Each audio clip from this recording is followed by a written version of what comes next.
मैं हूं गौरव अग्रवाल। उत्तर प्रदेश में किसकी बनने जा रही है सरकार, इसका फैसला बस अब होने वाला है। एक तरफ यूपी की मौजूदा सरकार है जो अपने काम का दावा कर रही है, तो दूसरी तरफ बीजेपी है जिसने अपनी पूरी ताकत झोंक कर रख दी है।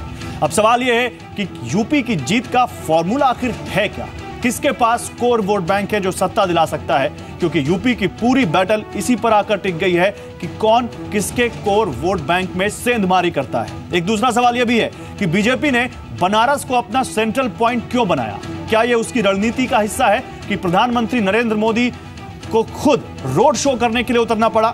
इन तमाम मुद्दों पर बात करेंगे। मेरे साथ एक बड़ा पैनल है, उनसे हम इस बारे में बात करेंगे। मेरे सहयोगी विशाल पांडे भी बनारस से मेरे साथ जुड़ेंगे, जो कि वहां ग्राउंड रिपोर्ट हमें समझाएंगे। लेकिन उससे पहले यह रिपोर्ट देखिए।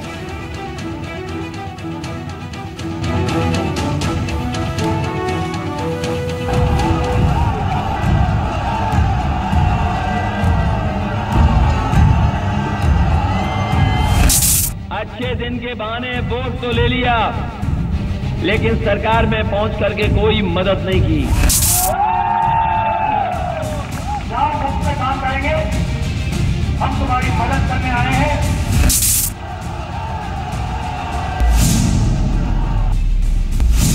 तो अच्छे दिन किसको लाने थे, अब ये तो हमें पूछ रहे हैं।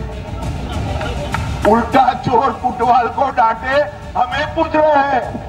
भाई हम तो लाएंगे, आप पहले ये बताओ अखिलेश, 5 साल तक इस उत्तर प्रदेश की जनता ने आपको शासन दिया, उत्तर प्रदेश के अच्छे दिन क्यों नहीं आए। 2014 में मोदी जी ने पिक्चर बनाई थी अच्छे दिन वाली, दिल वाले दुनिया सब कुछ हो जाएंगे, वो वाली पिक्चर बनाई फेल हो गई। अब 4 दिन से देखिए मोदी जी की पिक्चर में एक्टर भी मोदी, एक्ट्रेस भी मोदी, डायरेक्टर भी मोदी, प्रोड्यूसर भी मोदी, कैमरामैन भी मोदी, कैमरा भी मोदी, पूरे पिक्चर में सिर्फ मोदी है। हमने कहा प्रधानमंत्री जी आप तो गंगा मैया के बुलाने पर आए थे और हम तो बहुत पवित्र मानते हैं गंगा मैया को। हमने कहा खाओ गंगा मैया की कसम के काशी में हम 24 घंटे बिजली दे रहे कि नहीं दे रहे हैं। अभी तक प्रधानमंत्री जी कसम नहीं खाए हैं, इसका मतलब लड़ाई नहीं लड़ पा रहे हैं बिजली वाले सवाल पर। देखिए कोई ईश्वर को माने या ना माने, लेकिन ईश्वर की ताकत तो होती है कि नहीं होती है। जो रोज झूठ बोलते थे, रोज झूठ बोलते थे, रोज झूठ बोलते थे, आज जब वो मंदिर जा रहे थे उसी समय बिजली चली गई। बिग स्टोरी बिग डिबेट का आज का पहला सवाल, क्या मोदी के नाम से मिलेगा बीजेपी को वोट। दूसरा सवाल, क्या बनारस की लड़ाई से मिलेगी जीत। तीसरा सवाल, क्या 35% वोट हासिल करने वाले को मिलेगी जीत। और बिग स्टोरी बिग डिबेट में आज का चौथा सवाल, किसके पास है कोर वोट बैंक।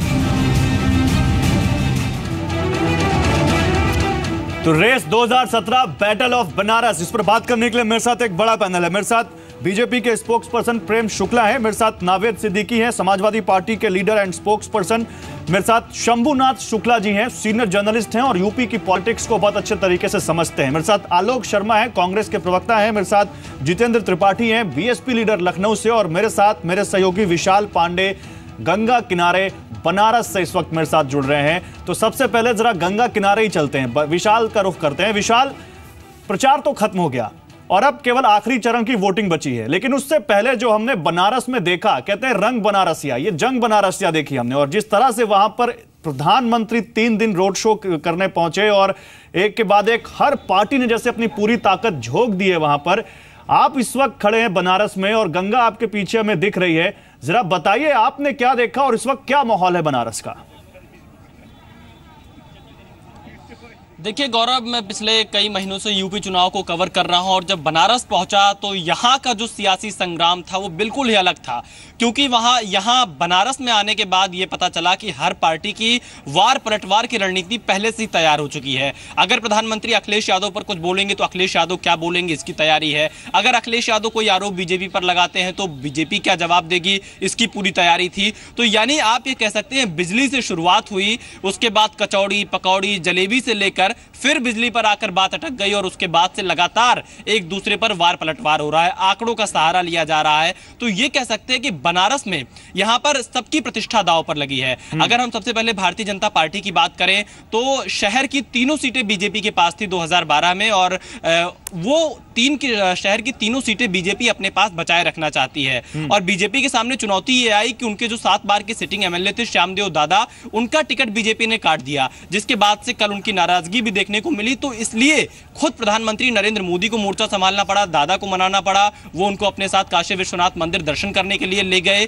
और कुछ इसी तरह की तैयारी बीजेपी की तरफ से अलग अलग विधानसभा में की गई थी जहां उनके नाराज कार्यकर्ता थे। दूसरी तरफ अखिलेश और राहुल की कोशिश ये है कि अगर प्रधानमंत्री नरेंद्र मोदी के संसदीय क्षेत्र वाराणसी में वो बीजेपी को 2 से 3 सीटों पर हरा देते हैं तो इसका मैसेज पूरे देश में जाएगा कि प्रधानमंत्री के संसदीय क्षेत्र में बीजेपी हारी। तो कुल मिलाकर पूरी उत्तर प्रदेश की लड़ाई अलग है, बनारस की लड़ाई अलग है और सभी राजनीतिक दलों की निगाहें इसलिए बनारस पर थी। लेकिन अब बातें सबकी सुन ली गई, सबका रोड शो देख लिया बनारस की जनता ने। अब काशी को अपना अधिकार दिखाना है, अपनी ताकत दिखानी है 8 मार्च को। बिल्कुल अपनी ताकत और अपना अधिकार दिखाना है काशी को। और इस काशी का मिजाज या बनारस का मिजाज देखें तो विशाल, हम आपके पीछे देख पा रहे हैं कि कितनी शांत है गंगा, बिल्कुल शांत। घाट पे कुछ लोग भी दिख रहे हैं जो इस वक्त आए हुए हैं वहां पर, लेकिन दिन में ही देखें तो ये बनारस बड़ा एक्टिव हो जाता है और बहुत ज्यादा हैपनिंग हो जाता है। तो ये बनारस का ही मिजाज हो सकता है पूरी दुनिया में अगर देखें तो, दिन में इतना शांत और दिन में इतना ज्यादा हैपनिंग। लेकिन इस वक्त जरा हमारे दर्शक जो इस वक्त बनारस के बाहर को आपको देख रहे हैं, सुन रहे हैं, जरा उनको दिखाइए इस वक्त कि आप क्या देख पा रहे हैं बनारस का मिजाज और एक आम बनारसिया का मिजाज क्या देख पा रहे हैं, ये बताइए, फिर अपने मेहमानों के पास जाएंगे। चुनाव तो हो रहा है। देखिए गौरव, अगर हम आम बनारसिया का मिजाज देखें तो सुबह चाय की चुस्की से शुरुआत होती है और रात में ठंडाई से लेकर और खाना खाने के बाद पान के गिलोई से भी बातचीत की शुरुआत, लगातार राजनीतिक बातचीत ही बनारस की गलियों में चल रही है। बनारस के लोग बनारस के मुद्दों पर काफी तरजीह देना चाहते हैं। उनके लिए बनारस का ट्रैफिक सबसे बड़ा मुद्दा है, बनारस की सफाई उनके लिए सबसे बड़ा मुद्दा है, बनारस का रोजगार उनके लिए सबसे बड़ा मुद्दा है, बनारस की सड़कें उनके लिए सबसे बड़ा इशू है। तो ये कुछ ऐसे बुनियादी दिक्कतें हैं बनारस की जो काशी के लोगों से बातचीत करके पता चला। लेकिन इन सब के ऊपर अगर मैं आपको बनारस का मिजाज बताना चाहूं तो वोटिंग आते आते कहीं ना कहीं ये सारे मुद्दे बनारसिया गौर कर जाते हैं। उनके सामने फिर यह आ जाता है कि चेहरा कौन है और चेहरे वाइज यहां पर चुनाव हो जाता है। गौरव ठीक है, मेरे साथ आप रहिए। विशाल, आपसे यह भी पूछेंगे कि बनारस ही क्यों इतना अहम क्यों, और केवल क्योंकि प्रधानमंत्री की कॉन्स्टिट्यूएंसी है इसलिए या कुछ और। लेकिन मेरे साथ जो और पैनलिस्ट है उनका रुख करेंगे और प्रेम शुक्ला आपके पास आऊंगा। प्रेम शुक्ला, आपने सुना क्या कहा मेरे सहयोगी विशाल ने यहां पर कि आते आते बनारस इस मुद्दे पर आ जाता है कि उनके सामने कौन खड़ा है। क्या प्रेम शुक्ला इसीलिए प्रधानमंत्री 3 दिन तक कैंप करते हैं बनारस में, क्योंकि सांसद तो है वहां से, एमपी तो हैं, लेकिन ये एक नाक की लड़ाई भी बन चुका है कि कहीं प्रधानमंत्री की कॉन्स्टिट्यूएंसी में कुछ ऐसा उल्टा सीधा ना हो जाए और बीजेपी को हार ना झेलनी पड़ जाए। देखिए, प्रधानमंत्री जी किसी चुनाव को जो है बहुत सीमित दायरे ढंग से नहीं देखते हैं। काशी के प्रति उनका एक जो है ऋणानुबंध था कि हमको जो है काशी में एक रात रुकना है। काशी के लोगों को उन्होंने बताया कि किस तरह से पिछले चुनाव के समय डीएम ने आखिरी मौके पर उनके काशी दर्शन के कार्यक्रम को जो है रद्द कर दिया था, सभा को अवसर नहीं दिया था। उनको जो है काशी की जनता का दर्शन लेना था, रोड शो नहीं करने गए थे। लोग रोड शो करने जाते हैं। वो 3 लोग से न्यारी जो काशी है उसके काशी वासी का दर्शन लेने के लिए प्रधानमंत्री स्वयं जनता जनार्दन का जनगंगा जो उनको देखने के लिए उमड़ी और वो जनगंगा का दर्शन करने के लिए उमड़े, वो उसके लिए। और अच्छा प्रेम शुक्ला मैं आऊंगा आपके पास। इस वक्त आपके राष्ट्रीय अध्यक्ष और अमित शाह बोल रहे हैं, कुछ सुन लेते हैं वो क्या कह रहे हैं, फिर मैं आता हूं आपके पास। प्रेम जी, सेक्युलर बात क्या है, नॉन सेक्युलर बात क्या है? ही वाज टेररिस्ट, इसके रिलीजन के साथ क्यों जोड़ रहे हैं सब लोग? इस्तेमाल करना, सब जानते हैं कि कसब कौन था, ही वॉज अ टेररिस्ट। लेकिन आप जब उसको इलेक्शन में घसीट रहे थे और फिर उन्होंने भी, मायावती ने भी कहा इसके बारे में, तो वो एक रिलीजियस एंगल आ जाता है। मैंने किसी के व्यक्ति के बारे में पर्सनल बात नहीं की।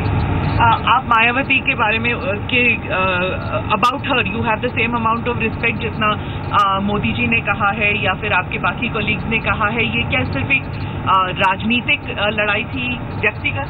देखिए, आप बच कर सवाल पूछ रहे हैं। अगर आप कब्रिस्तान के लिए पूछना चाहती है तो मैं आपको जवाब दे देता हूँ। मुझे एक बात बताइए स्मिता जी, कि कब्रिस्तान में ज्यादा पैसा देना और स्मशान के लिए कम पैसा देना वो गलत है, या इस बात को जनता के सामने रखना गलत है? स्वाभाविक रूप से उन्होंने जो किया है उसको हमने जनता के सामने रखा है। अगर हम बोलना इतना बड़ा गुनाह है तो करना कितना बड़ा गुनाह है? मीडिया क्यों उस बात को नहीं उठाता है? यूपी में अनुपात है 80-20 का, ठीक है, और स्मशान के लिए दिए गए 600 करोड़ रुपया, ये भी हो अल्लाह होने के बाद। पहले 2 साल तो कुछ नहीं दिया गया, और कब्रिस्तान के लिए दिए गए 1200 करोड़ रुपया। ये कहाँ की न्यायिक बात है? और अगर इसको कोई उठाता है तो इतना बुरा क्यों लगना चाहिए? ये इलेक्शन के दौरान ही उठाना जरूरी था। पहले भी हमारे विधायकों ने 3 दिन असेंबली नहीं चलनी थी। ये 600 करोड़ मिला है वो बाद में ही मिला है, मगर जो अन्याय हुआ है किसी भी वर्ग के साथ, उसको इलेक्शन के दौरान उठाया नहीं जा सकता क्या? तो अगर आपकी सरकार बनती है तो ये शमशान और कब्रिस्तान को लेकर आप क्या करेंगे? कुछ करने की जरूरत नहीं। सरकार के नॉर्म्स बने बनाए हैं।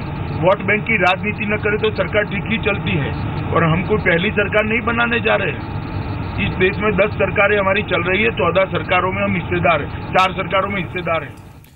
तो अमित शाह बीजेपी के राष्ट्रीय अध्यक्ष शमशान और कब्रिस्तान के मुद्दे को छोड़ने के मूड में नहीं, और कह रहे हैं कि बात क्यों नहीं होनी चाहिए इस पर। लेकिन हम इससे आगे बढ़ चुके हैं, और क्योंकि बनारस वो जगह है जहां पर ये सारी चीजें भी देखने को मिलती हैं, साथ ही साथ बनारस का अपना एक मिजाज भी देखने को मिलता है। प्रेम शुक्ला, मैं आपके पास आ रहा हूं, लेकिन एक छोटा सा कमेंट अब मैं यहां पर लेना चाहूंगा नावेद सिद्दीकी। नावेद सिद्दीकी, क्या आपको लगता है शमशान, कब्रिस्तान, बनारस और इसके अलावा बहुत सारी चीजें, क्या आखिरी फेज में पहुंचते पहुंचते आपके लिए लड़ाई ज्यादा टफ हो गई? क्योंकि जब खुद प्रधानमंत्री 3 दिन रोड शो करे बनारस में, तो आपको लगता है कि एज बीजेपी की तरफ जा रहा है?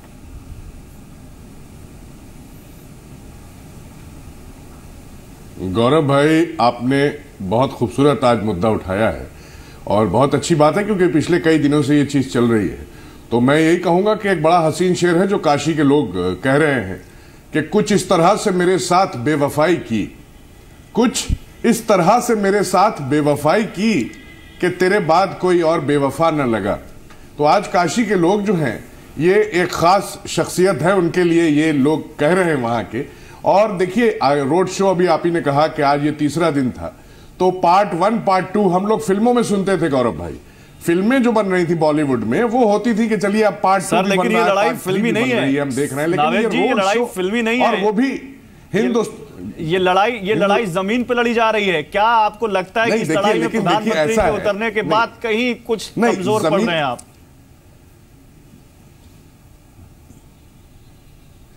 हम कमजोर कहीं से नहीं है, हम बहुत आगे हैं। और कमजोर कौन है ये चीज तो साफ जाहिर हो गई है। ये पार्ट 2 और पार्ट 3 करने से ये अपने आप जाहिर हो गई है, और हमें कहने की जरूरत ही नहीं है। जनता समझ रही है कि कौन है जो बहुत ज्यादा, जिसको बेचैनी है, कि जिसको खौफ है, जिसको डर है, जिसके पेशानियों पे बल पड़ रहा है, वो कौन शख्स है। आप उनकी बॉडी लैंग्वेज देखिए, आप बॉडी लैंग्वेज देख करके जिस तरह से लोगों से मुखातिब हो रहे हैं, जिस तरह लोगों से बात कर रहे हैं, ये कहीं ना कहीं ये डर है, खौफ है, और हम लोग बहुत आगे। ये डर है और खौफ है। आला उत्तर प्रदेश का अंदाज बयां देखिए, अखिलेश यादव जी। सर, तो रोड शो तो फिर आपने भी किया, फिर क्या उसको भी डर माने? 5 साल रोड शो तो आपने भी सर 4-5 जगहों पे कर ही लिया पूरे यूपी में। आलोक शर्मा, मैं आ रहा हूं आपके पास, लेकिन मैं एक कमेंट जितेंद्र त्रिपाठी से लेना चाहूंगा, बीएसपी लीडर। तो जितेंद्र त्रिपाठी जी, अगर पीएम का 3 दिन का कैंप डर है, तो फिर जिन जिन जगहों पर सपा और कांग्रेस का रोड शो हुआ, क्या वहां भी डर था? नहीं, किसको डर था? समाजवादी पार्टी को और कांग्रेस को डर है नहीं, देखिए, ये डर की बात नहीं है। एक्चुअली कुछ ऐसा संयोग है कि यूपी जो है दिल्ली और बिहार इन दोनों के बीच में पड़ता है। और कुछ ऐसा संयोग ये भी है कि जो यूपी में चुनाव के जो चरण शुरू हुए वो उनकी शुरुआत हुई वेस्टर्न यूपी से, जो कि दिल्ली के बगल में है। अब पूरे देश को पता है कि दिल्ली और बिहार में भारतीय जनता पार्टी का क्या हाल हुआ। दिल्ली में 70 में से 3 सीट पे ये रह गए और बिहार में लालू जी ने काला कबूतर कटवा के इनकी धज्जियां उड़ा दी। तो दिल्ली से शुरू होता होता चुनाव अब जब बिहार की सीमा के करीब पहुंचा है तो वहां बिहार का असर दिखाई पड़ेगा। और जो हाल इनका बिहार में हुआ है वही बॉर्डरिंग डिस्ट्रिक्ट्स में तो फिर आपने मालूम है क्या कह दिया? डर मन में बैठा हुआ था। जितेंद्र त्रिपाठी, आपने आलोक शर्मा को, आपने नावेद सिद्दीकी को यह कह दिया कि आप जीतने जा रहे हैं क्योंकि दिल्ली में दूसरी पार्टी जीती थी और बिहार में एक महागठबंधन जीता था, जिस तरह से गठबंधन इन्होंने किया है। फिर आप ये कह रहे हैं? देखिए, मैं बिल्कुल नहीं कह रहा हूं कि वो जीतने जा रहे हैं। देखिए, बिहार में समीकरण अलग था, वहां पार्टियां अलग थी, यहां पे समीकरण अलग है, यहां पार्टियां अलग हैं, है ना? भाई तो ये आशय ये है कि जो मोदी जी ने किया, जिस डर से वो यहाँ पे चुनाव प्रचार के लिए 3 दिन आए, भारत की राजधानी को बनारस में 3 दिन कह गए, बात निकल गई मुंह से, सर मुंह से बात निकल गई, मुंह से बात निकल गई मुंह से बात। सर अरे वो तो सर मुंह से बात निकल गई, मैं आ रहा हूं आपके पास, लेकिन आलोक शर्मा बहुत मुस्कुरा रहे हैं। आलोक शर्मा थैंक यू कहिए जितेंद्र त्रिपाठी जी को, उन्होंने कहा कि बिहार जैसा होने जा रहा है। थैंक यू कहिए, उसके बाद मैं आपसे मुद्दा नहीं सर जी, 1 मिनट। गौरव जी, मैं आपकी बात पर फूल चढ़ाता हूं, आपकी बात पर फूल चढ़ाता हूं। त्रिपाठी जी को मैं धन्यवाद देता हूं, हमारी सरकार बनवाई, वैसे भी सरकार बन रही है, लेकिन हम धन्यवाद देंगे। आज सिचुएशन, गौरव जी, हमारे पास आज प्रश्न है बनारस का। दिक्कत यह है कि बनारस में 2 दर्जन से ज्यादा कैबिनेट मिनिस्टर बैठे हुए हैं, 20 पदाधिकारी राष्ट्रीय बैठे हुए हैं, 10 प्रदेश अध्यक्ष बैठे हुए हैं। दिल्ली से 20,000 लोग इन्होंने वहां पर कैंप करा दिए हैं। तमाम ट्रेनें चारों तरफ से भर के बनारस में भेज दी हैं। पीएम साहब जो है वो मेयर की भूमिका में आ गए हैं, जैसे कॉर्पोरेशन का चुनाव लड़ रहे हैं, वहां पर 3-3 घंटे वो गलियों में घूम रहे हैं। क्योटो बना दिया है इन्होंने। क्योटो बनाने के बाद भी अगर इतना प्रयास करना पड़ रहा है तो अब बाबा जो वहां बैठे हैं और कोतवाल साहब जो बैठे हैं वो भी देख रहे हैं। आज बनारस के अंदर आपने 3 साल में उसकी सुध नहीं ली और आज आप जाकर बनारस वालों का मजाक उड़ा रहे हैं कि हम बाहर से भीड़ लाएंगे और यहां से आपकी वोट लेकर चले जाएंगे। क्या बनारस के लोगों को आपने इतना ना समझा है कि बाहर की भीड़ दिखाकर और गेंदे के फूल फेंकवा के आलोक शर्मा जिसको आप लोग दिखा रहे थे, क्या गौ माता आलोक शर्मा बीजेपी कहां से लाई भीड़ मुझे नहीं पता, लेकिन वो कौन सी भीड़ थी जो अखिलेश यादव और राहुल गांधी के शो में थी, शो में थी? सर मैं कहना चाहूंगा, बड़े अदब से कहना चाहूंगा कि उसमें मैक्सिमम लोग 90% उत्तर प्रदेश के थे और बीजेपी की भीड़ में 90% लोग उत्तर प्रदेश से बाहर के थे। क्या बात है? वापस आते हैं। क्या गौ माता इतनी नासमझ है कि आज आपको गौ माता याद आ गई है? आपको जयपुर की गौशाला के वो सीन जी बिजनेस ने दिखाए थे, गौ का क्या हाल हो रहा है मोदी जी को वो दिखाई नहीं दिया था, उसकी सुध नहीं ली। आज एसपी जी के आप कोठरी में वहां पर तमाम पुलिस वालों के बीच में जाकर हरा चारा खिलाकर आप शो कर रहे हैं कि गौ माता आपका ये तो कोई मुद्दा नहीं है कि एसपी जी की छाव में पीएम क्यों जा रहे हैं। आप आलोक शर्मा मुद्दे पे बनारस को कोई मुद्दा नहीं है कि कौन एसपी जी की छाव में क्यों जा रहा है, ये मुद्दा नहीं है कोई। ये मुद्दा अरे साहब बनारस में हुआ है आज इसलिए कह रहा हूं, नहीं ये मुद्दा बनारस में हुआ है इसलिए कह रहा हूं मैं। ये मुद्दा नहीं, आपको 3 दिन तक कैंप करने की आवश्यकता जा रही है। आलोक शर्मा आप पूरी तरह से 5 सीटें हार रहे हैं। सर ठीक है, ये तो 11 मार्च को पता चल जाएगा, लेकिन मेरे साथ वरिष्ठ पत्रकार है, उनका भी 20 साल से कॉर्पोरेशन आपकी है वहां पर, आलोक शर्मा 20 साल से 5 में से 3 विधायक आपके हैं वहां पर शहर में। सर मेरे पास सारा डेटा है, सर मेरे पास सारा डेटा है, मैं आ रहा हूं आपके पास। एक छोटा सा एनालिसिस दिखा दें, उसके बाद शंभुनाथ जी का एक कमेंट, उसके बाद मैं आता हूं। विकास से बड़ी जाति क्यों है उत्तर प्रदेश में, जरा ये जानने की कोशिश कीजिए। क्योंकि यूपी में देश से अगर एवरेज देखें, देश से ज्यादा दलित और मुस्लिम आबादी रहती है यूपी में, तो क्यों यहां पर ये सबसे ज्यादा इंपॉर्टेंट हो जाते हैं, सबसे ज्यादा अहम हो जाते हैं यूपी इलेक्शन के लिए, ये आपके लिए जानना जरूरी है। अगर दलितों की बात करें तो भारत का एवरेज आता है करीब 18%, जबकि उत्तर प्रदेश का एवरेज 21% है। मुस्लिम आबादी की बात करें तो 13% है यह एवरेज इंडिया का, और उत्तर प्रदेश का एवरेज है 19%। ओबीसी की बात करें तो 41% एवरेज है यहां पर इंडिया का, जबकि यूपी में करीब 39% है, जिसमें यादव केवल 8% है। जनरल कास्ट की बात करें तो 20% है यहां पर, 21% यूपी में है, तो यह भी कहीं कहीं करीब है। लेकिन ट्राइबल्स की बात करें तो पूरे देश में 9% इसका परसेंटेज आता है, लेकिन उत्तर प्रदेश में कुछ भी नहीं है। समाजवादी पार्टी क्योंकि रूलिंग पार्टी, इसलिए हमने इस पर फोकस किया है कि इन्होंने किसको कास्ट के हिसाब से क्या दिया है यहां पर। तो मुस्लिम अगर मुस्लिम कैंडिडेट है उत्तर प्रदेश में, इनके समाजवादी पार्टी के 21%, तो वोट केवल 19% है। ध्यान से देखिए, एससी इन्होंने दिए 19% कैंडिडेट को, वोट केवल 21% है। मुस्लिम 21% इनके कैंडिडेट है। इसके अलावा यहां पर जनरल कास्ट की बात करें तो 25% कैंडिडेट इनके जनरल कास्ट के हैं, लेकिन वोटर 21% है। तो ख्याल पूरा रखा गया है शंभुनाथ शुक्ला जी। और अगर एक छोटा सा और यहां पर हम एक दिखा दें आपको चार्ट की 50% सीटें चाहिए तो 35% वोट चाहिए। 35% वोटों पर खेल हो जाएगा, तो 35% वोट तो किसके पक्ष में जाएगा ये तो 11 मार्च को पता चलेगा। लेकिन बीजेपी का अगर लोकसभा का यहां पर रिकॉर्ड देखें तो उनको अपने 6-7% वोट कम भी हो जाए 42% से, तो भी 35% के ग्राफ पे आते दिखते हैं। लेकिन शंभुनाथ शुक्ला जी तो टेक्निकल बातें हैं, ये इसको बात करना बुरा नहीं है, लेकिन वोटर का मन कौन भाप सकता है सर? और बैटल ऑफ बनारस में आपको किसको एज दिख रही है? देखिए बनारस, अभी आपने गौरव जी बताया कि बनारस में गंगा बड़ी शांत है, तो बनारस के जिस तरह गंगा शांत है उसी तरह बनारस के मिजाज भी शांत है। इतनी भीड़ हम 2-3 दिन से देख रहे हैं। मोदी जी के सभा रोड शो में भी, अखिलेश जी और राहुल जी की सभाओं में भी, उनके रोड शो में भी, सब में भीड़ दिखाई पड़ रही। लेकिन भीड़ का मन क्या है ये कोई नहीं भाप पा रहा है। ये हम यहाँ बैठ के नहीं कह सकते नहीं ऐसा ही हो जाएगा, ये तो 11 मार्च को पता चलेगा। लेकिन पूरे उत्तर प्रदेश में अब तक चुनाव हो रहे हैं और ये आखिरी दौर का चुनाव है। बनारस इसलिए इंपॉर्टेंट है कि बनारस से प्रधानमंत्री स्वयं वहां से सांसद है, एक। दूसरे मैसेज ही जाएगा, अगर मान लीजिए वहां बीजेपी हारती है तो जाहिर है, अभी विशाल पांडे जैसा बता रहे थे कि ये मैसेज चला जाएगा कि अब बीजेपी को घेरा जा सकता है पूरे देश के स्तर पे। इसलिए खासतौर पे कांग्रेस पूरी ताकत लगाई है किसी तरह से घेरा जाए। लेकिन कांग्रेस की एक परेशानी है कि कांग्रेस के पास कुल मिला के इतनी कम सीटें हैं, 105 सीटों पर लड़ाई लड़ रही है कि उसके और उसी के लोग या तो रिबेल हो गए हैं या समाजवादी पार्टी के रिबेल हो गए हैं। तो जितना आसान कांग्रेस और समाजवादी पार्टी को लग रहा है उतना है नहीं। दूसरे समाजवादी पार्टी के अंदर भी झगड़ा है। मुलायम सिंह यादव की बात अलग थी।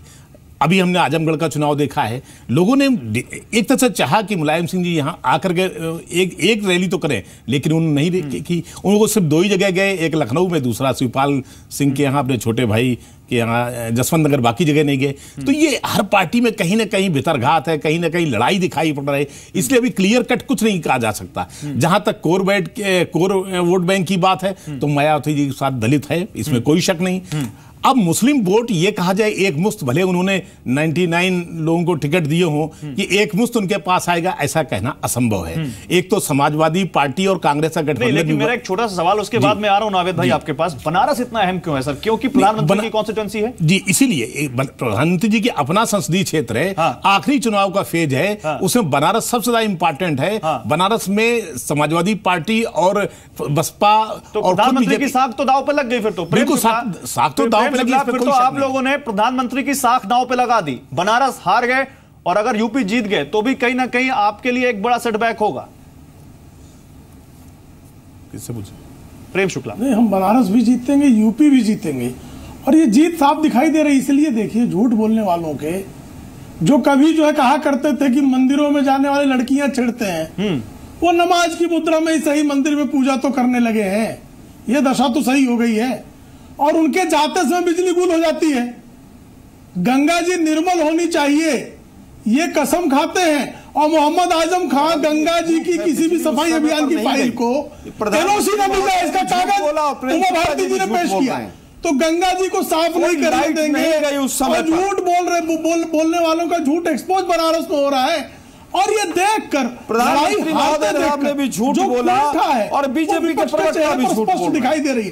प्रधानमंत्री जी अपने संसदीय क्षेत्र में जनगणना का दर्शन करने जाए। आलोक जी, मैं आपसे शिष्टाचार की आपसे अपेक्षा करता हूँ।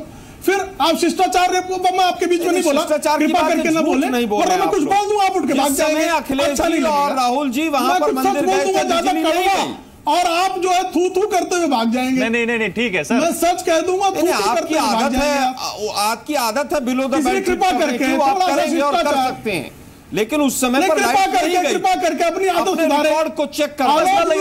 आलोक जी डिबेट के आलोक में अपनी आदत सुधार लें। पर्सनल नहीं, प्रेम जी बहस के आलोक आपने कहा कि राहुल गांधी गांधी वंश में जाने के साथ भूल गए, झूठ बोल गए, शिष्टाचार कांग्रेस भूल गई है, मांगी नहीं थी। श्रीमती सोनिया गांधी के माफियावाद ने गांधीवादी शिष्टाचार को बुला दिया, परमिशन नहीं मिली, गांधीवादी शिष्टाचार को गाड़ दिया है, डंडा चलेगा तो महात्मा गांधी के शिष्टाचार को राहुल गांधी झूठ बोलना, ननिहाल के माफिया को दहेज में दे, वहां के लोग सब समझते हैं। झूठ बोलना आपका धंधा है और आपका झूठ जो है रोज बेपर्दा हो रहा है। आपने किया पूरी व्यूअर का टाइम बहुत कीमती है। मैं नहीं चाहता कि ऐसे पर्सनल बातों में टाइम जाए। तो मेरा एक सवाल है सर विकास किया नहीं, अब टोटके करके सर एक मिनट, प्रेम शुक्ला मेरी बात सुन लीजिए, प्रेम शुक्ला मेरी बात सुन लीजिए, फिर मैं नावेद सिद्दीकी के पास जाऊंगा। मेरी बात सुनिए प्रेम शुक्ला, मेरी बात सुनिए। प्रेम शुक्ला आपने कहा कि हम बनारस भी जीत रहे, नहीं मेरी बात सुन लीजिए, मैं आप ही के पास आ रहा हूं। प्रेम शुक्ला आप ही बोलिए, प्रेम शुक्ला आराम से, मुझे प्रश्नों का जवाब नहीं हाँ मैं आप ही के पास आ रहा हूँ। प्रेम शुक्ला आप ही बोलिए, प्रेम शुक्ला जवाब भी नहीं देने, बिल्कुल मैं आप ही के पास आ रहा हूँ। प्रेम जी, अरे प्रेम जी क्यों गुस्सा हो रहे हैं सर? ये प्रार्थना करता हूँ कि आदरणीय आलोक जी का मेरे बोलते समय कृपया माइक बंद रखें। हाँ ठीक है, मैं एक एक करके सबके पास जाऊंगा। नहीं माइक किसी का नहीं बंद है, लेकिन एक एक करके सबके पास जाऊंगा। प्रेम शुक्ला आप कैबिनेट में नहीं प्रेम शुक्ला आ रहा हूँ, एक एक करके बात करते हैं। प्रेम शुक्ला को लाइए स्क्रीन पर, केवल प्रेम शुक्ला को लाइए। प्रेम शुक्ला सुनिए, मेरी बात सुनिए। प्रेम शुक्ला आप हैं, केवल आप ही बोल रहे हैं, लेकिन मेरा सवाल सुनेंगे और मुद्दे पर बोलेंगे। प्रेम शुक्ला आप कह रहे हैं हम बनारस भी जीत रहे हैं। प्रेम शुक्ला सुनिए, आप सवाल सुनेंगे। प्रेम शुक्ला सवाल सुनेंगे, मैं दूसरे पैनल्स के पास जाऊं। आप कह रहे हैं बनारस भी जीत रहे हैं, हम यूपी भी जीत रहे हैं, लेकिन कृपया प्रेम जी मेरा सवाल सुनिए। प्रेम जी मेरा सवाल सुनिए, आप बनारस जीत रहे हैं, यूपी जीत रहे हैं, तो फिर इतनी विरोधी कह रहे हैं डेस्परेशन क्यों दिख रही है? आधे से ज्यादा कैबिनेट वहां पर है, इतने ज्यादा मंत्री हैं, देश भर से कार्यकर्ता है, प्रधानमंत्री 3 दिन की कैंपिंग कर रहे हैं। सर खुद की कॉन्स्टिट्यूएंसी है, काम किया है, तो फिर दिक्कत किस बात की है? कैबिनेट में है, जो हमारे कैबिनेट में है, जो हमारे कैबिनेट में भारतीय जनता पार्टी के वो सामान्य कार्यकर्ता भी हैं, वो भारतीय जनता पार्टी के संगठन के पदाधिकारी भी हैं। यदि उनकी इच्छा काशी और उसके क्षेत्र में प्रचार करने की जाने की है और वो पहुंचे हैं, आप भी सबको बुला लीजिए ना। अखिलेश जी आए, भाभी जी आई, राहुल जी आए, बब्बर जी आए, सब आए। हम कहा चलिए ठीक है, ओके। नावेद सिद्दीकी क्या दिक्कत है? सोनिया जी भी आ जाए। नावेद सिद्दीकी आप भी तो प्रचार करने गए। ओके प्रेम जी, नहीं रहे भाई। नावेद सिद्दीकी क्या दिक्कत है? अगर मंत्री आ रहे हैं, कार्यकर्ता आ रहे हैं, तो मैं आ रहा हूँ जितेंद्र त्रिपाठी जी, 1 मिनट में आ रहा हूँ। त्रिपाठी जी अभी आ रहा हूँ, 10 सेकंड लूंगा, आ रहा हूँ। गौरव जी अच्छा बोल लीजिए, फिर नावेद सिद्दीकी आपका तो इनसे गठबंधन है, थोड़ा सा आपका टाइम बाई इलेक्शन हुआ था और एक जयपुर पंचायत का हुआ था, दोनों बीजेपी हारी। एक और मुझे 10 सेकंड, गौरव जी एक 10 सेकंड मुझे, और इस बार 5 सीटें हार गई है बनारस। बोलिए एक भी सीट नहीं बचा पाएंगे। पंडित जवाहरलाल नेहरू से लेकर, जरा सुन लीजिए जरा थोड़ा सा गौरव साहब, 2 काफी।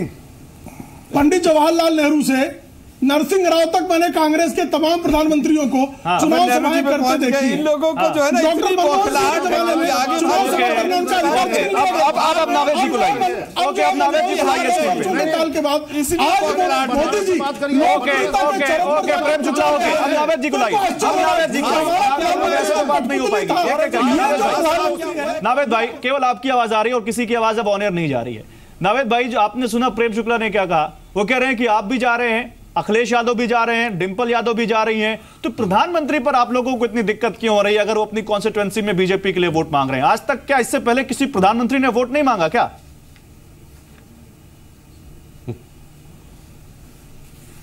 पहली चीज गौरव भाई, हम ये सुन रहे थे बहुत देर से और हमारे ये समझ में नहीं आता कि जब लोगों के दिलों में इतनी नफरत भरी हो तो उनका नाम प्रेम कैसे रख दिया जाता है, ये समझ में नहीं आता।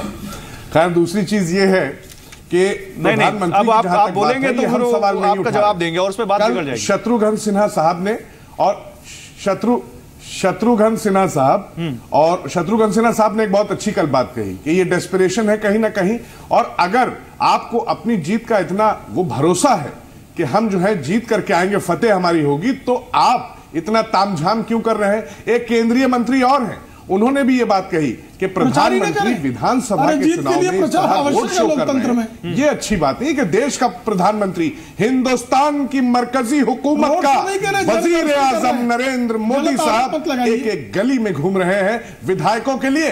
देखिए ये अब विधानसभा चुनाव में आ गए। एक दिन आएगा यही प्रेम शुक्ला साहब इनको कॉरपोरेटरों के चुनाव में भी उतार देंगे कि मोदी साहब जो है लोकसभा चुनाव, विधानसभा चुनाव और उसके बाद कॉरपोरेटर और ये ब्लॉक प्रमुख के चुनाव तक में ये नरेंद्र मोदी साहब को ये लोग उतारने की पूरी सर तो एक बात बताइए, नावेद सिद्दीकी अगर किसी पार्टी का प्रमुख या बहुत बड़ा नेता अपने छोटे से कार्यकर्ता के लिए वोट मांगने कॉर्पोरेशन में भी चला जाए तो सर आपको क्या दिक्कत है? आप क्यों इतना आपको क्यों दिक्कत हो रही है इस पे? भाई देखिए दिक्कत हमको नहीं है, दिक्कत ये है सर ये तो अच्छा है, कार्यकर्ता का मनोबल बढ़ा रहे हैं, हिंदुस्तान के आपको भी फॉलो करना चाहिए। हिंदुस्तान के प्रधानमंत्री हैं भाई, हिंदुस्तान मनोबल देखिए वो आपको अच्छे से पता लग रहा है। मनोबल बढ़ाने वो बिहार में भी गए थे, मनोबल बढ़ाने वो दिल्ली में भी गए थे और 2014 के बाद बिहार का मामला आया था तो मनोबल बहुत बढ़ा है। और मनोबल कैसे बढ़ा बिहार में ये भी देखा गया है, जहां पे कहा गया था कि अगर भारतीय जनता पार्टी की सरकार नहीं बनती है तो दूसरे मुल्क में पटाखे छूटेंगे। ये सुनिए, मुल्क को बांटने की, आपस में भाईचारा खत्म करने की और बीच में दीवार खड़ी करने की गौरव भाई बात होती है। इनकी जेब की तलाशी ले लीजिए, इनकी जेब में। आलोक जी गठबंधन है लेकिन साथ में बोलेंगे तो किसी की बात सुनाई नहीं पड़ेगी। वो बोली वाली बात अभी आप फिर से बोल सकते हैं, ठीक है, लेकिन मुझे थोड़ा सा टाइम जितेंद्र जी को देने दीजिए। जितेंद्र त्रिपाठी बहुत देर से, एक तो उन्होंने आपको जीतने की भविष्यवाणी की, अब उनको बोलने नहीं दीजिए, फिर आऊंगा आपके पास। गौरव जी क्या आप जितेंद्र त्रिपाठी जी आप बिहार की बातें और यूपी की जो परिस्थितियां को कंपेयर नहीं करते। Sir on the lighter note that is good but आपको मालूम है मैं क्या कहना चाह रहा था। जितेंद्र त्रिपाठी में आपसे मैं बता रहा हूँ, जितेंद्र त्रिपाठी मेरा सवाल सुनिए, जितेंद्र त्रिपाठी मेरा सवाल सुनिए। जी बताइए जितेंद्र जी, चलिए मैं आपकी बात करता हूँ जितेंद्र त्रिपाठी। लेकिन इस बनारस की बैटल में मैं एक आम पत्रकार और एक आम यूपी के वोटर की मन की बात बताऊं आपको, इस पूरे बैटल ऑफ बनारस में आपकी पार्टी कहीं दिख ही नहीं रही है। या तो पीएम मोदी दिख रहे हैं या फिर यूपी के ये दो लड़के जिनको आप कहते हैं, जिनको आप यूपी के लड़के कहकर प्रचार किया जा रहा है, राहुल और अखिलेश दिख रहे हैं। मायावती कहां है सर? बैटल में आपकी पार्टी कहां है जिसको आप दिखाना चाह रहे हैं? उसी दिन रोहनिया में बहन जी ने इतनी बड़ी मीटिंग की, इतनी बड़ी रैली की, इतनी बड़ी जनसभा की, उसका कवरेज नहीं हुआ। बनारस में वो दिख रहा है जो आप दिखाना चाह रहे हैं। और होली में तो होली इस बात का जवाब देना चाहिए जो प्रेम शुक्ला जी सबको झूठा बोल रहे हैं। ये बताइए गंगा, मुझे माँ गंगा ने बुलाया है, परसों कितनी गंगा मोदी जी वहां गए हैं। जी प्लीज मेरी बात पूरी। माँ गंगा साफ नहीं हो पाई, मां गंगा के लिए इन्होंने झूठ बोला, ये दूसरों को झूठ बोलने की बात कर रहे हैं। अब ये शमशान और कब्रिस्तान की बात कर रहे हैं। कातिल के दिनों में लाशों का अरमान भी बाकी है। बनाया था कब्रिस्तान, उत्तर प्रदेश में कब्रिस्तान और शमशान की बात करता है और प्रेम शुक्ला जैसे लोग, उसके प्रवक्ता, उसके झूठ को यहां आके टीवी पे बचाते हैं। कितना झूठ बोला प्रधानमंत्री ने? प्रेम शुक्ला जवाब दीजिए। 15 लाख रुपए सबके अकाउंट में आ गए। गंगा साफ हो गई, झूठों का साथी। कितना डेवलपमेंट कर दिया बनारस में आपने, क्योटा बना दिया, गंगा सफाई का पेपर, प्रधानमंत्री जी ने देश को कितना बेवकूफ बनाया। मायावती जी के बड़े करीबी चलो ठीक है सर, ठीक है ओके। अब तो ये झूठ और सच जनता बताएगी। प्रधानमंत्री जी ने काशी के लोगों को क्योटो अप्रैल फूल वाले दिन जो बना है उसका वादा कर दिया और क्योटो के मुकाबले क्योटो की धारा से वहां एक काम भी नहीं हुआ। समझौता प्रेम शुक्ला जी वाह, कितना भी बड़ा झूठ हो जाए। ओके जितेंद्र त्रिपाठी ओके जोर से बोल के Prem Shukla okay Alok Sharma okay sir हो गया ओके आलोक शर्मा।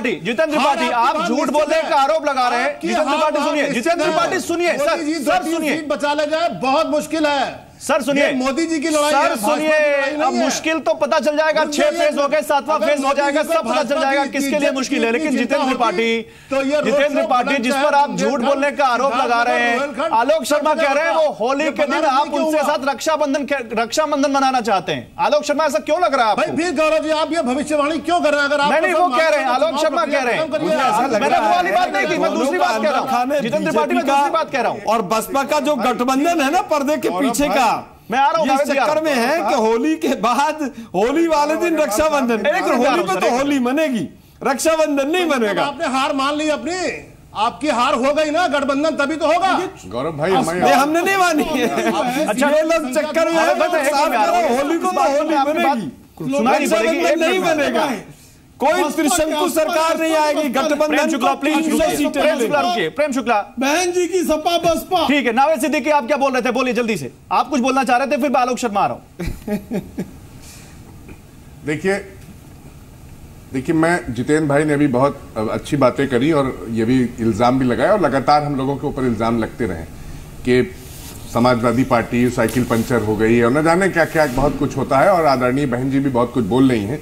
बस मैं इतना सा कहना चाहूंगा, 4 मार्च को एक तमिलनाडु के एक स्कूल में, आपने सुनी होगी खबर और आपके चैनल पे भी हमने देखी थी शायद, कि एक स्कूल के अंदर 4-5 हाथी घुस गए थे और वो बेकाबू हो गए और उन्होंने उत्पात मचा दिया, पूरी दीवारें तोड़ डाली, बच्चों को जाकर के वहां पे बच्चों को भागना पड़ा, शिक्षकों को भागना पड़ा, पूरा स्कूल तहस नहस कर दिया। सिर्फ 4 थे। अब बताइए, जनता देख रही है कि ये चीज जो है इस तरीके से स्कूल में घुस करके अगर ये काम कर रहे हैं तो उत्तर प्रदेश में अगर आ गए तो क्या होगा। गायत्री प्रजापति को कहाँ छुपा रखा है, उस बलात्कारी को कहाँ छुपा रखा है, 5 बचाने वाले लोग जो है मुख्यमंत्री के घर में छुपा रखा है। आपकी पुलिस आजम खान की 3 भैंसें तो ढूंढ लाई थी 24 घंटे में, एक बलात्कारी को क्यों नहीं ढूंढ पा रही है? काशी राम को छुपा रखा था। सुप्रीम कोर्ट के आदेश के बाद क्या कर रही है आपकी पुलिस? नावेद जी नहीं, on a serious note Gayatri Prajapati का मुद्दा बहुत उठ रहा है। नावेद सिद्दीकी, एक मिनट रुकिए, Jitendra Patil. Naved Siddiqui, on a serious note Gayatri Prajapati का मुद्दा बहुत उठ रहा है और बार बार ये कहा जा रहा है कि आखिर आप किस लॉ एंड ऑर्डर की बात कर रहे हैं, जब आप इतने बड़े एक ऐसे शख्स को जो आपकी सरकार में मंत्री भी है उसको आप नहीं पकड़ पा रहे, तो आप कैसे लॉ एंड ऑर्डर मेंटेन करेंगे? नावेद से एक मिनट, जितेंद्र जी रुकिए, नावेद सिद्दीकी को रिप्लाई करने दीजिए। एक मिनट बताइए नावेद जी। लगातार जो हमारे DGLO हैं, जो हमारे director general law and order है, अरे हम गायत्री जी को हमने वहां नहीं छुपाया है जहां काशी राम जी को मायावती जी ने छुपाया था। आप काहे की बात कर रहे हो? हमने तो किसी को नहीं छुपाया। मतलब आपने कहीं और छुपाया पूरी बात। पेशेंस मत खोइए साहब, पेशेंस मत खोइए। जितेंद्र पाटिल आपकी ऑडियो नहीं जा रही, आप रुक जाइए सर, मुझे आपकी ऑडियो बहुत दुख से म्यूट करनी पड़ जाएगी, फिर मैं चाहता नहीं मैं अपने किसी भी गेस्ट की ऑडियो म्यूट करूं। बोलिए नावेद सिद्दीकी, बोलिए, उसके बाद मैं शंभूनाथ जी के पास जाऊंगा। देखिए ऐसा है कि ये जो चीज है, गायत्री जी की जो बात हो रही है, गायत्री जी के लिए लगातार मुख्यमंत्री जी ने, आदरणीय वजीर आला हमारे अखिलेश यादव साहब, उन्होंने भी कह दिया और बहुत पहले कह दिया था कि गायत्री जी को निकल करके सामने आना चाहिए और आकर के सारी चीजें अपने को साबित करनी चाहिए, सारी चीज। यही नरेश अग्रवाल साहब ने, हमारी पार्टी के जितने भी हमारे बड़े सीनियर लीडर्स हैं, सब ने ये बात कही। नावेद भाई, तो उस वक्त ये बात क्यों नहीं कही अखिलेश यादव ने जब गायत्री प्रजापति के लिए अमेठी में वोट मांगने गए थे? टीम गठित की गई है पुलिस की, नहीं, पुलिस की एक टीम गठित की। अभी का सुनिए, कब गए थे उसकी बात छोड़िए, अभी जो उस वक्त भी वही स्टेटस था उनका। गठित हो चुकी है। DGLO law and order Daljeet Chaudhary हमारे DG लॉ एंड ऑर्डर हैं यहाँ पर, ADG, तो उन्होंने टीम गठित कर दी। पासपोर्ट उनका सीज हो चुका है 4 हफ्ते के लिए। ये सारी चीजें, वो देश से बाहर नहीं जा सकते, ये आप भी अच्छी तरीके से समझते हैं। और गलत इंसान चाहे कोई भी, मैं ये नहीं कह रहा कि गायत्री प्रजापति को सरकार शह दे रही है, लेकिन ये जरूर इस वक्त संदेश जा रहा है, ये मैसेज जरूर जा रहा है कि ये सरकार गायत्री प्रजापति को पकड़ नहीं पा रही है। ये मैसेज जा रहा है सर। अब क्यों नहीं पकड़ पा रही है ये ज्यादा बेहतर आप जानते होंगे, लेकिन एक मिनट शंभूनाथ शुक्ला जी, शंभूनाथ शुक्ला जी रुकिए, जितेंद्र त्रिपाठी जी रुकिए। शंभूनाथ शुक्ला जी, क्या वाकई गायत्री प्रजापति का मुद्दा इस इलेक्शन में वोटर के ऊपर प्रभाव डालेगा? देखिए, प्रभाव तो डालेगा। लोगों के दिमाग में बात कहीं ना कहीं आ रही है कि अखिलेश ने कितने भी विकास के काम किए हों। शंभूनाथ शुक्ला जी जवाब दे रहे हैं, नावेद भाई आ रहा हूं आपके पास, कितने ही बेहतर काम किए हों, कितने उन्होंने निश्चित तौर पर बेहतर काम किए हैं, उन्होंने विकास किया। अभी नोएडा में मुझे मुश्किल से 5 किलोमीटर आने में 1 घंटा आपके स्टूडियो तक लग गया। उसकी वजह काम दिखाई पड़ रहा है, लेकिन काम यह भी दिखाई पड़ रहा है कि एक आदमी जो अपना वोट डालने गया लाइन तोड़ करके, तब भी वो उसके ऊपर अपराध घोषित हो चुका था, उस समय भी अरेस्ट किया था, उसके बाद भी वो आदमी दिखाई पड़ता था। कैटेगरी की सुरक्षा अच्छा, अचानक, हाँ, वाई कैटेगरी सुरक्षा है, अचानक पुलिस कह रही लापता है, डीजीपी हाथ खड़े कर रहे हैं। इसका मतलब कहीं ना कहीं ये मैसेज तो जनता में जा रहा है कि उसको सरकार की सह है, वरना जिसको वाई कैटेगरी की सुरक्षा हो, डीजीपी को पता नहीं हो कहाँ है। ये तो बड़ी अजीब सी बात है कि सब कुछ हमारे हाथ में है, सारे फोर्सेज हमारी हैं, लेकिन हमें पता नहीं हमारा आदमी कहाँ है। और आलोक शर्मा, तब भी आप पूछते नहीं है, गठबंधन आपने कर लिया, क्या आपको नहीं लगता कि इस वजह से कहीं ना कहीं आपके ऊपर भी एक इस बात क्वेश्चन मार्क लग रहा है यहां पर कि आप बात करते हैं साफ सुथरी पॉलिटिक्स की, लेकिन जिस गठबंधन के, जिस पार्टी के साथ आप गठबंधन में हो, उसका मंत्री इस तरह फरार है, पुलिस उसको ढूंढ रही है, और उसके बावजूद आप उस पार्टी को डिफेंड करने की कोशिश करेंगे? देखिए, माननीय राहुल गांधी जी ने स्पष्ट तौर पर कहा था कि पुलिस अपनी कार्रवाई करे, अपना काम करे। हम बिल्कुल भी किसी भी तरह से गायत्री प्रजापति के बचाने के पक्ष में नहीं हैं, किसी भी रूप में। जहां तक वाई कैटेगरी की सुरक्षा की बात है, अभी कोई सुरक्षाकर्मी, जहां तक मेरे पास इंफॉर्मेशन है, कोई सुरक्षाकर्मी उनके साथ इस समय नहीं है। सर, अगर पूरी पुलिस टीम को निलंबित कर दिया जाता है, जो टीम वाई कैटेगरी की सुरक्षा में लगी हो और उस तरह से भाग जाए, क्या निलंबित की गई वो टीम? बिल्कुल सही। क्या वो टीम निलंबित की गई? सर, मैं समझता हूं कि आज, गौरव जी, आज का निलंबन करने का किसी के पास अधिकार नहीं है एक्सेप्ट इलेक्शन कमीशन। क्या मुख्यमंत्री महोदय एक सिपाही को बर्खास्त कर सकते हैं, उसका ट्रांसफर भी कर सकते हैं? क्या पार्टी से और मंत्री पद से निकालने का अधिकार भी राज्यपाल के पास और इलेक्शन कमीशन के पास है? सर, एक मिनट सुन तो लीजिए। नहीं सर, नहीं सुनूंगा, इसलिए नहीं सुनूंगा कि आप उस मुद्दे पर नहीं आ रहे हैं। सुन तो लीजिए। गवर्नर महोदय चाहे उनको बर्खास्त करें, कांग्रेस पार्टी गवर्नर महोदय के साथ खड़ी होगी। हम राजनीति नहीं, गवर्नर पार्टी नहीं चलाते, लेकिन पार्टी तो मुखिया चलाता है, पर चंदन लगा, अखिलेश यादव उस पार्टी के अध्यक्ष हैं। अरे सर, सुन तो लीजिए ना, गवर्नर संवैधानिक पद है सर, गवर्नर संवैधानिक संस्थान के अध्यक्ष हैं, हेड है वहां के, वो चाहे तो कर सकते, लेकिन निहाल चंद का चंदन माथे पे लगा के और प्रधानमंत्री महोदय जब प्रजापति पे सवाल पूछे तो बड़ा दुखद है। निहाल चंद वो व्यक्ति था जिसके ऊपर राजस्थान पुलिस उसको यहाँ पर दिल्ली में ढूंढती थी, और निहाल चंद मोदी जी की कैबिनेट में बैठकर कैबिनेट अटेंड करते थे। हम निहाल चंद को भी बिहाइंड द बार चाहते हैं और गायत्री प्रजापति को भी बिहाइंड द बार चाहते हैं, कांग्रेस पार्टी का स्टैंड है। लेकिन मोदी जी निहाल चंद का चंदन माथे पे लगाकर अगर प्रजापति पे सवाल, अच्छा आपको लगता है इसका चुनाव में मैसेज नहीं जाता? कोई मेरे पास समय नहीं है, प्रेम शुक्ला में आ रहा हूं। सीधा सवाल, आपको लगता नहीं कि इससे आपके गठबंधन के वोट बैंक पर कोई डेंट पड़ेगा, या जो एक अमन पसंद यूपी वाला आपको वोट देना चाहेगा वो थोड़ा सा झिझकेगा, चरित्र को समझेगा? नहीं छोड़िए, मैं दूसरा सवाल पूछ रहा हूं। आलोक शर्मा, क्या आपको लगता नहीं कि जो एक लॉ एंड ऑर्डर जो यूपी वाला चाहता होगा, जो यूपी का वोटर चाहता होगा, एक अमन पसंद, वो थोड़ा झिझकेगा नहीं कि भाई इस गठबंधन में या इस सरकार में जो मंत्री है उसके ऊपर इतना बड़ा आरोप है और ना तो मुख्य पार्टी ने कोई एक्शन लिया, ना सरकार की तरफ से कोई एक्शन आया, तो वो वोट देगा? आपको लगता है? आपको देखिए, मैं समझता हूं कि जनता जरूर इसके ऊपर चिंतन करेगी, इससे हम डिनाई नहीं कर सकते, लेकिन जनता बाकी फैक्ट्स को भी देख रही है कि उत्तर प्रदेश को बदनाम करने का कितना प्रयास किया गया है। कमियां हैं, मैं ये भी मानता हूं, लेकिन क्या राजस्थान, मध्य प्रदेश और महाराष्ट्र से रेप के आंकड़े उत्तर प्रदेश के बेहतर नहीं है? क्या वहां पर कम रेप नहीं है पॉपुलेशन की तुलना में? क्या राजनाथ सिंह जी के समय के आंकड़े और अखिलेश जी के समय के आंकड़े देखेंगे तो 2.5 गुना का फर्क है। राजस्थान और गुजरात में बैठिए मेरे साथ, व्यापम पे भी बात करूंगा, लेकिन मैंने पहली घोटाले पे भी बात करूंगा, और दूसरे सारे मुद्दों पे बात करूंगा।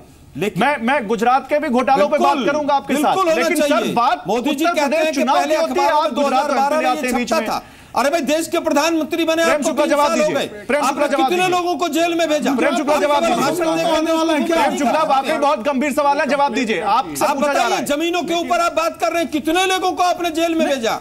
ये जानना चाहता हूँ कि गायत्री प्रजापति को राहुल गांधी जो अमेठी निर्वाचन क्षेत्र के अमेठी निर्वाचन क्षेत्र का उनको क्यों जो है अपने कंधे पर बैठा घूम रहे हैं और भाग जाते हैं? राहुल गांधी के कंधे पर गायत्री क्यों विराजमान है उत्तर प्रदेश के चुनाव में? अरे सुप्रीम कोर्ट के कहने पर तो मामले दर्ज नहीं होते, और राहुल गांधी जो है अखिलेश सिंह यादव की पूछ पकड़ के चुनाव की वैतरणी पार करना चाहते हैं। गायत्री प्रजापति की कौन दर डाला? गायत्री प्रजापति कौन दर डाला? अरे प्रियंका गांधी को क्यों उस पर जबान नहीं फूटती है? रॉबर्ट वाड्रा का रॉबर्ट वाड्रा मौन क्यों हो जाते हैं? राहुल गांधी की हिम्मत पस्त क्यों हो जाती है? गायत्री आपके छोड़िए सर, छोड़िए अब राहुल गांधी, लेकिन एक्शन राहुल गांधी की हिम्मत क्यों पस्त हो जाती है? आलोक शर्मा 8 मार्च को वोट पड़ जाएगा और 11 मार्च को पता चल जाएगा। राहुल गांधी जी ने सम्मान किया कानून का, और वो बड़ी होकर निकलेंगे वहां से। लेकिन मुझे बताइए, आपने कॉमनवेल्थ में और 2G में कितने लोगों को जेल में छोड़िए, पर्सनल कमेंट क्यों करते हैं आप? गायत्री पर हिम्मत हो तो राहुल गांधी नाम का जो पप्पू है। रुकिए आलोक शर्मा, ओके आलोक शर्मा बहुत हो गया, आलोक शर्मा बहुत टाइम मिल गया सर आपको, मैं आऊंगा फिर आऊंगा आपके पास। बोलता है प्रेम जी आराम से माफ कर देंगे। प्रेम जी आराम से, आलोक शर्मा आराम से, आलोक शर्मा आराम से, महाराष्ट्र राजस्थान में और आलोक जी क्यों आलोक जी आपको टाइम दिया मैंने, मैं फिर आपकी ऑडियो म्यूट करवाना पड़ जाएगा मुझे। प्रेम शुक्ला उठाइए जरा इसके, प्रेम शुक्ला सुनिए मेरी आवाज सुनिए, अब आपकी आवाज जाएगी ऑन एयर।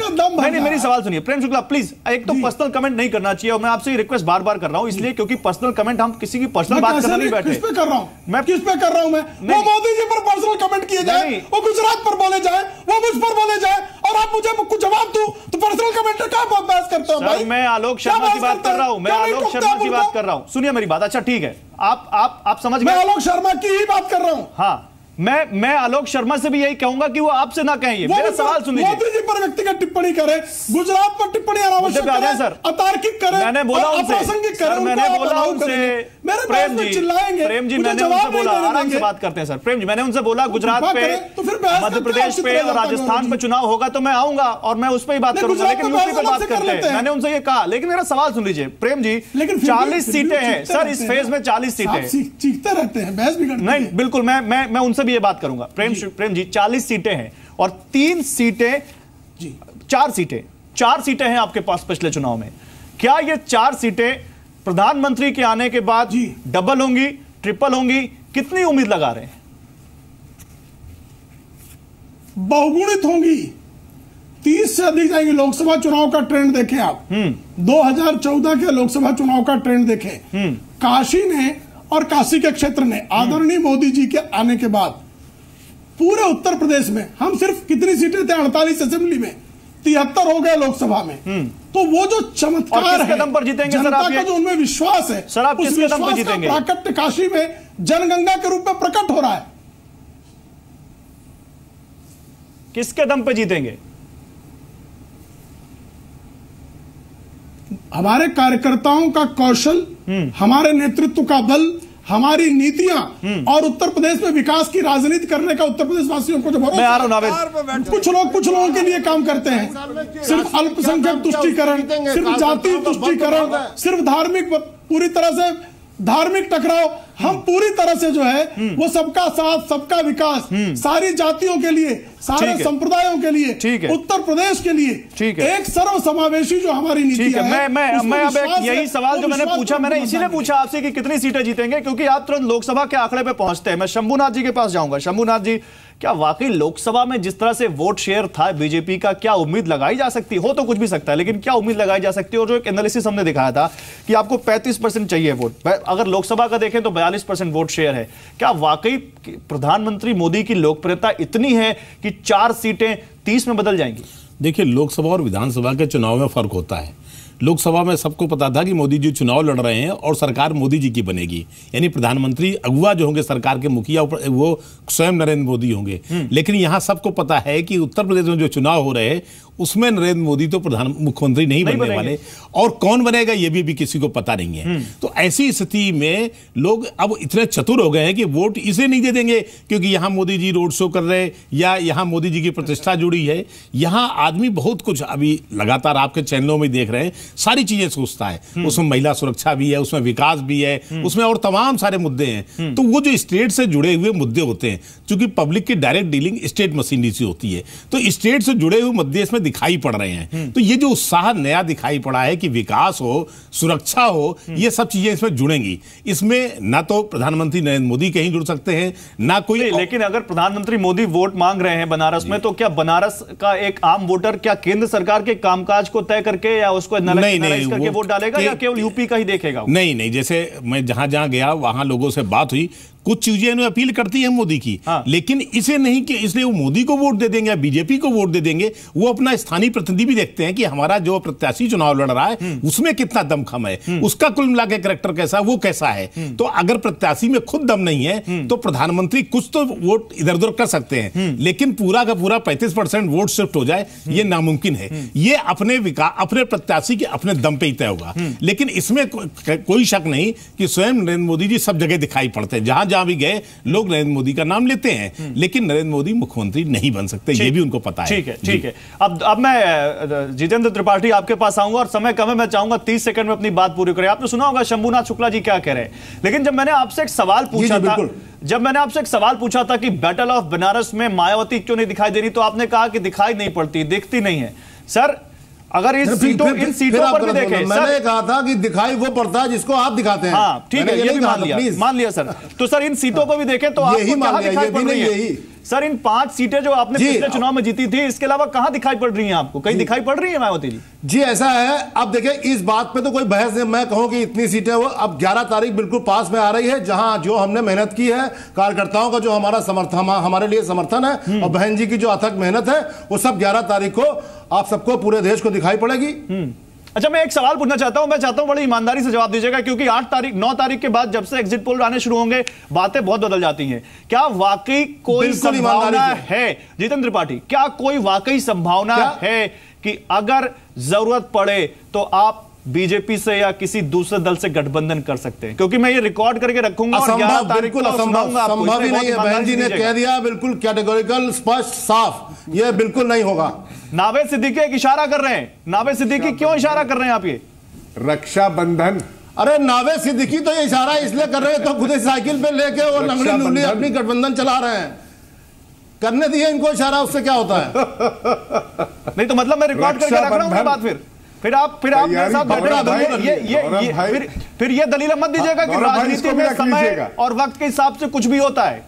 ये दलील मत दीजिएगा फिर। अब क्या दादा, राजनीति में कोई दोस्त नहीं, कोई दलील भी क्या आपके हिसाब से देंगे? आपने जो पूछा उसका मैंने सवाल का बिल्कुल स्पष्ट उत्तर दे दिया। हाँ। अब क्या मतलब आगे कोई दलील अगर देनी होगी तो आपके हिसाब से देंगे क्या? बताइए। बिल्कुल सर, लेकिन मैं आपका स्पष्ट उत्तर दे दिया। चलिए ठीक है, मैंने मान लिया आपका। आलोक शर्मा, तो फिर आपकी बात गलत, नावेद सिद्दीकी आपकी बात गलत, कुछ नहीं होने जा रहा है ऐसा जैसा आप लोग कह रहे हैं। देखिए, मैं समझता हूं कि बिल्कुल गलत बात नहीं है। होली के दिन रक्षाबंधन मनाने की तैयारी है, लेकिन ऐसा मौका इनको मिलेगा नहीं। होली को तो होली ही मनेगी। दूसरी बात यह है कि आपने जो प्रश्न पूछा था मूल कि क्या बनारस से गायब क्यों है, बीएसपी पूरे उत्तर प्रदेश से ही गायब है। कुछ चुनी हुई सीटों को छोड़कर कहीं पर इनका वजूद नहीं है। सीधी सीधी लड़ाई गठबंधन और बीजेपी की है, जहां पर भी लड़ाई है। और बीजेपी को 40 है और कॉन्फिडेंस है इसमें जो चुनाव होने जा रहा है। पिछली बार 4 से नकार सकते हैं नावेद सिद्दीकी बीएसपी को? 4 सीटें भी इनकी नहीं आएंगी। मैं शंभू साहब की बात से पूरी तरह से सहमत हूं कि वहां पर लोकल लोग भी देखेंगे। आपको कैंडिडेट नहीं मिले, बसपा से आया कोई उसको रख लिया सर, लेकिन इस तरह से आप नकार रहे हैं। वो पार्टी पिछली बार 80 सीटें लेके बैठी हुई है, आपने कह दिया कहीं दिखाई नहीं दे रहे। नावेद सिद्दीकी आप मानते हैं आलोक शर्मा जी की इस बात को कि पूरे यूपी से 25 सीटें हैं या आसमान में दिखाई दे रहे हैं ध्रुव तारे? इनकी 25 सीटें हैं पिछली बार की।